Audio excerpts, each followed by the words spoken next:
Welcome to Around the Weird.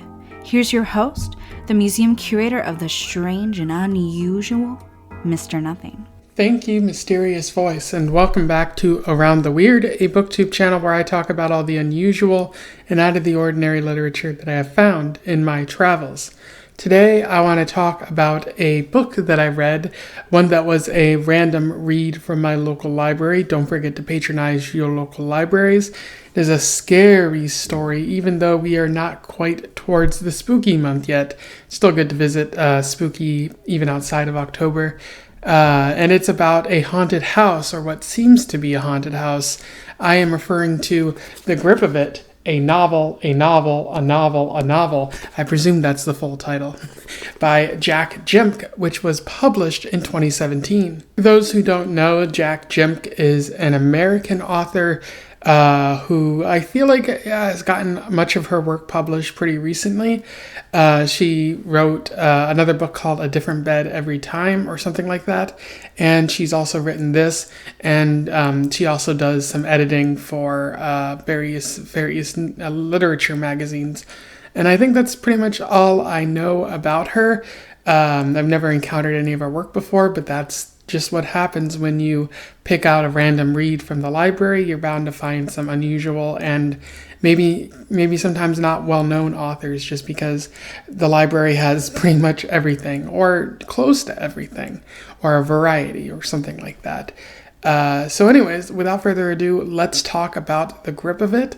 I will do a summary, a little bit of analysis, and we'll move on from there. So The Grip of It focuses on the characters of James and Julie as they move into a new house in suburbia, or maybe a more rural, out-of-the-place area, different than what they're used to, as they are from the city. And they're having a bit of marital problems at the start of the story. The whole reason for the move being that James has a gambling addiction, and the city was fueling his gambling tendencies. So they decided to move out into a house instead of renting, and that's really where they are at this story, with Julie trying to help James get better, but also kind of ignoring the larger problems that exist in the relationship. And the house really seems too good to be true, and that's because, as it turns out, it is. A bunch of strange things start happening as they move in. Julie finds a grave in the backyard. The children in the neighborhood are quite unusual. There's rumors of the former owners in town, some saying that they moved away or that they died in the house. There's the character of Rolf, who lives right next door, but as it turns out, his mother used to own the house that James and Julie live in, and when Rolf was younger, his brother died, and his mother had a daughter named Julie, or not Julie. His mother had a daughter who didn't quite live up to her expectations, and eventually the mother took some poison that was apparently given to her by Rolf, and so Rolf hasn't had the easiest of life. He's kind of living in squalor, and what's worse is he stares at Julie through their window a lot, kind of being a nosy neighbor, but they can't really find out more information about Rolf in general. As more strange things go on in the story, they try to seek out the realtor to find answers about their house, but they find that they can't remember how they ever found out about the house in the first place, and the realtor who sold it to them doesn't seem to exist anymore, which is quite unusual. Julie seems to develop bruises that have no explanation, as James isn't beating her, and the doctors really only point to an iron deficiency. But how does she keep getting bruises when she's not being hurt? It remains to be seen. They're both missing time, where they wake up in strange places and have strange dreams, and just can't recall how they ever got home, or something like that. And they encounter strange rooms in their house, houses that are rooms that shouldn't really exist in the space that they're in. And sometimes they even get locked in these strange rooms.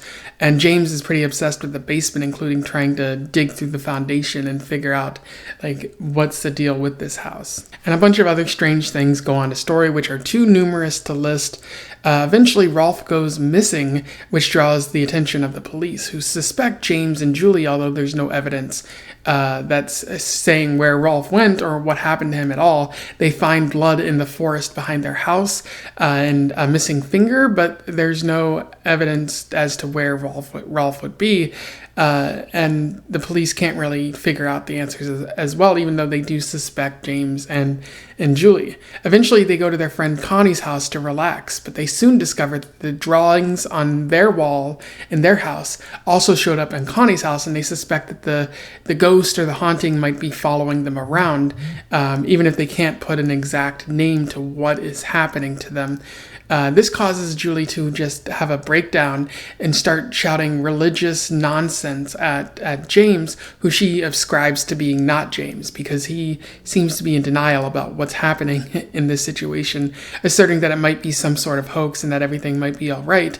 And Julie saying we can't simply live in denial. Julie says, it challenges James and says that, he can't fly, and he says the same thing back to her. And in her sort of broken state, she goes up to the attic and jumps out the window and ends up damaging her body even more.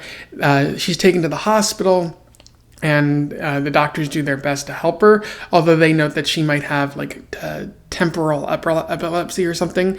They want to do surgery on that, but Julie doesn't allow it.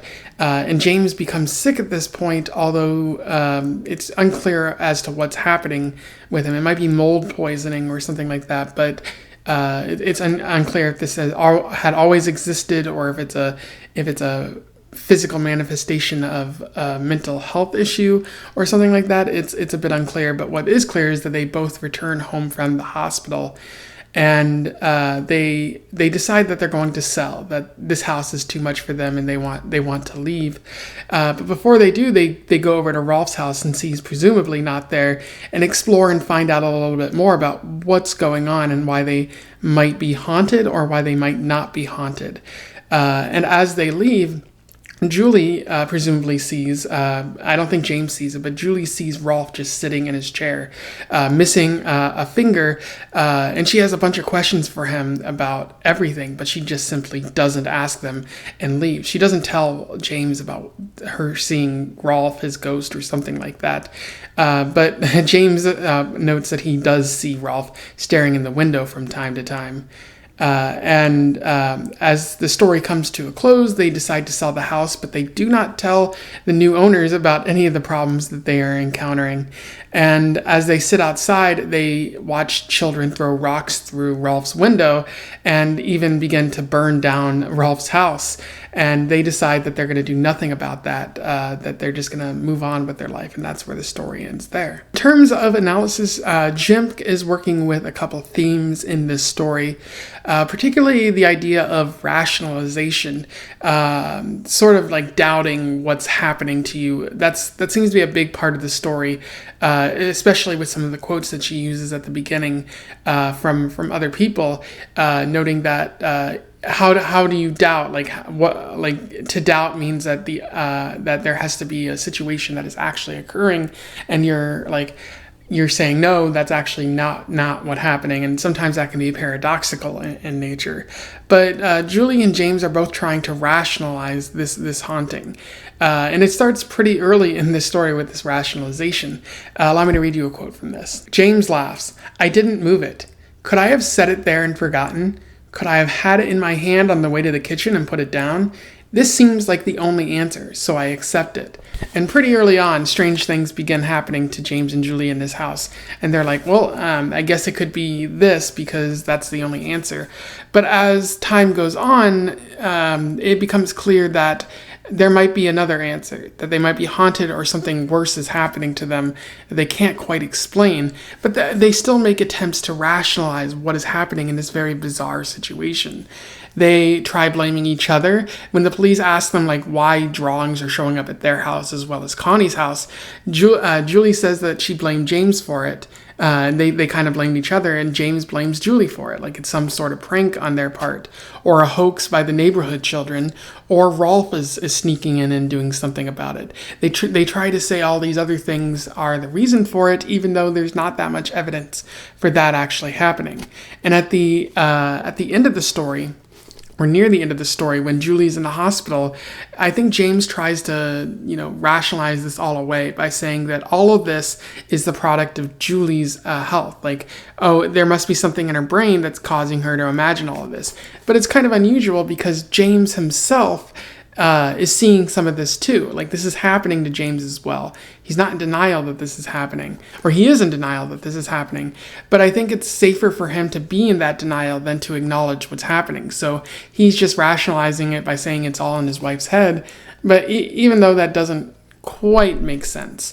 And this is a very interesting way to explore a haunting on Jemc's part. I do have to give her credit for the work there. Although at times it kind of borders on hilarious in the way that they doubt that this is happening, because it's happening right before their very eyes, and they're just like, oh no, this is not happening. And the more and more strange things that happen, the more it becomes difficult to do that, and yet they still doubt it. So it kind of takes the tension out of the situation and makes this more funny than I think Jemc is trying to be.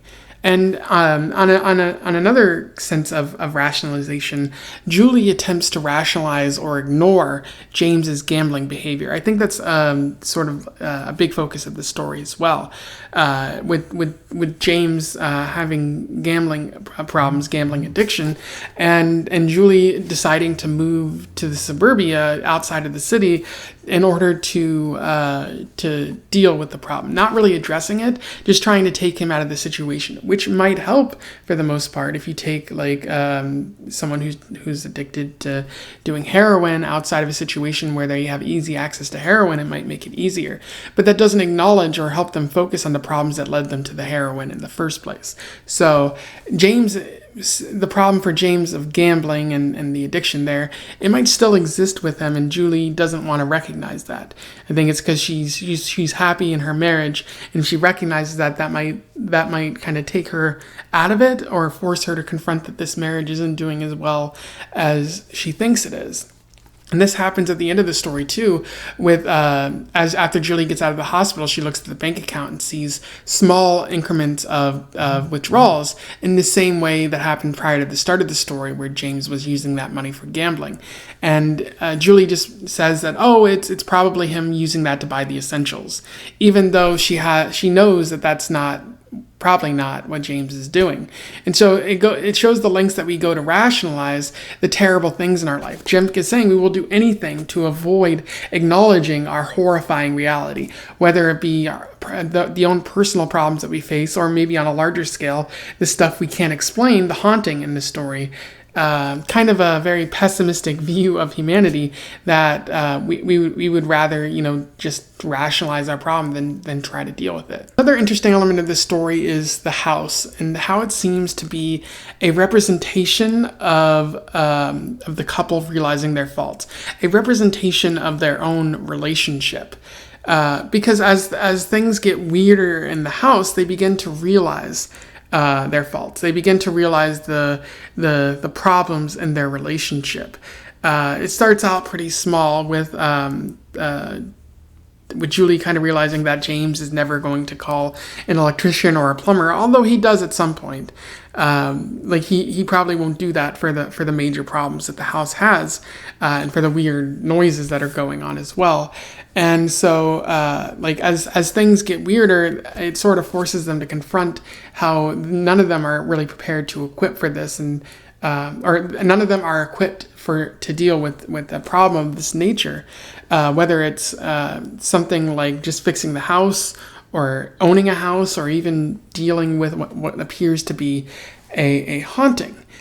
So you could argue that the house is just a representation of their relationship. It's sort of falling apart. But my question is, what does Rolf represent in that metaphor? Because it doesn't quite make sense why Rolf exists in the story if it's a representation of their relationship. Is Rolf an actual ghost in this story? Is Rolf just a malefactor in this story, where he's doing things bad on purpose to wreck Julie and James's relationship? It's a bit unclear, and I would say the metaphor about the house sort of forcing them to confront their faults makes sense until it doesn't. Because at the end of the story, they're just perfectly okay with ignoring the problems in their relationship and moving on. And I don't really quite get why they're selling the house at that point. If the whole point is for them to acknowledge it, like if they move on, then that's them sort of not really recognizing the problems inherent in their relationship. And shouldn't they still be haunted in that situation if the ghost is following them around based on the rules that Jac Jemc has already set up in the story that she created? And so I think that's the biggest problem in the story, is that it forces you to ask the question, is this haunting real or imagined? And you think at some point that Jac Jemc is going to answer that question. Either there's an actual haunting going on and it's forcing them to sort of confront all of these things, or it's imagined. It's simply not real. There's nothing going on, and all the problems are caused by either Julie or James. There might be something mixed happening, but Jac Jemc never really answers any of these questions. She just has these characters move on and ignore the problems entirely, and that's the end of the story. And it's very unsatisfying in that regard. Another issue with the story is poor characterization. You learn at the start of the story that Julie is hardworking, a very dutiful wife, and sometimes ignores James's larger problems, all for the sake of being in a happy relationship. And James is a gambler and doesn't really confront problems head on as well. And that's pretty much all you learn about Jac and James throughout the story. You don't really learn much about their past or why they're still together or anything else that they've dealt with in their relationship. I don't think Jac Jemc really does a good job of elaborating on these characters that she's created. She focuses more on the haunting house and the scary things that they deal with, and that's pretty much it. It would have been great to learn more about these characters and why they're dealing with the haunting house in this way, and maybe exploring a little bit more about their past and maybe if that's in any way kind of related. Maybe I'm asking for a different story at that point, but I don't think it's too much to ask for Jemc to look more or to explore more into these characters. And then related to this is the fact that there's simply too much mystery. Like as I was saying before, Jemc doesn't really do a good job of answering the question she poses. And I think she's more invested in creating a mystery as to why the house or even Rolf are behaving this way, and she doesn't do much work to answer any of the questions. And I think in any sort of haunting, spooky story, you need answers. Otherwise, there's no resolution, and it feels like an incomplete story. I feel like that happens in most story, but it's especially true for horror, where you need that build up, the setting, the plot to move it forward, and then you need the answers, sort of like a whodunit, but with ghosts, and it just doesn't happen here. Anyway, those are my thoughts on The Grip of It. A pretty subpar spooky story.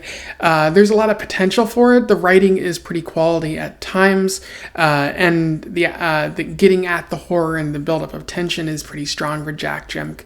But the story is there, but it's just she's missing characterization. She's missing answers to the story. She's missing really a reason for this story in general.